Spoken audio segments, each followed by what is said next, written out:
Why is your new motorcycle clutch still slipping?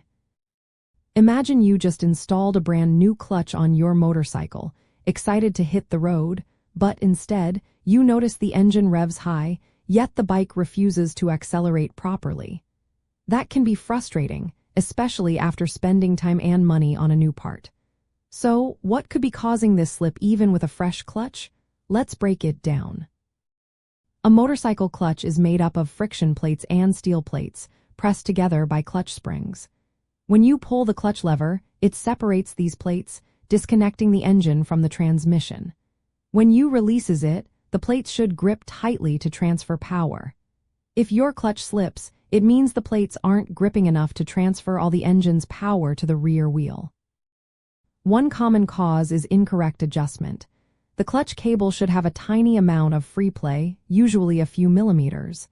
If there's no free play, the clutch might stay partially engaged, causing slippage. After installing a new clutch, it's easy to forget to check this adjustment. Always make sure the cable isn't too tight or too loose. Another factor is the oil you're using. Motorcycle engines use oil to lubricate the clutch. Oils labeled as energy-conserving or containing friction modifiers can cause the clutch plates to slip.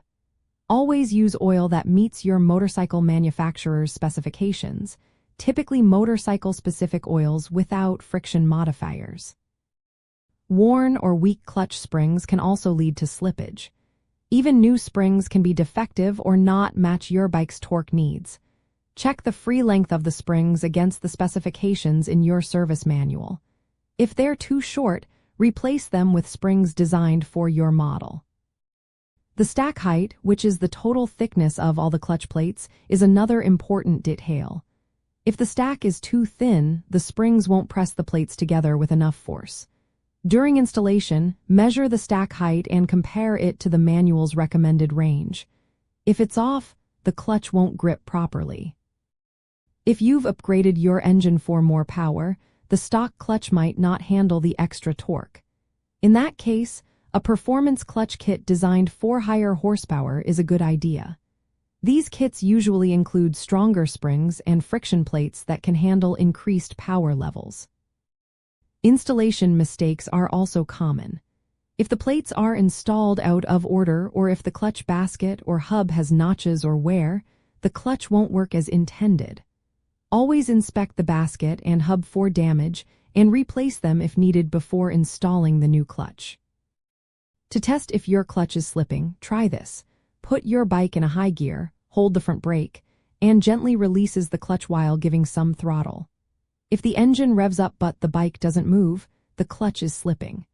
You can also do a highway test by slowing down in a high gear and then opening the throttle quickly.